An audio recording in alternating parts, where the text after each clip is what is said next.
Máme tu takú bežnú otázku týkajúci sa dedického konania.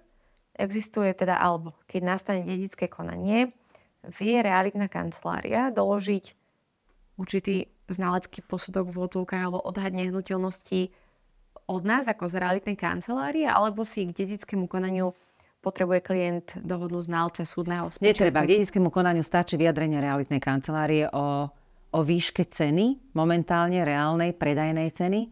A takéto posudky robíme takisto pre klientov. Robíme aj k súdnym konaniam, robíme k dedickým konaniam, robia sa takéto ako keby posúdenia alebo vyjadrenia sa k predajnej cene danej nehnuteľnosti v danej dobe.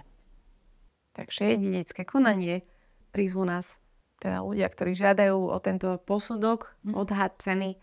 My prídeme na nehnuteľnosť, je to ten klasický spôsob, asi veľmi podobný, ako robí znalec.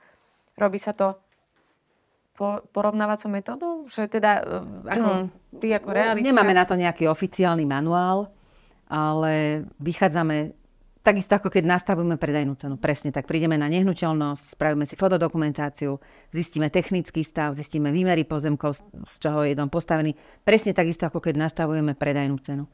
Pretože my potrebujeme tú cenu zistiť na mieste, potrebujeme ju zistiť ako trhovú cenu, a momentálne reálne v tom čase, v akom sa robí to vyjadrenie k tej cene. Takéto posudky robíme? Áno. Nie sú to posudky, je to vyjadrenie ku kúpnej cene alebo vyjadrenie k cene nehnuteľnosti. Tak.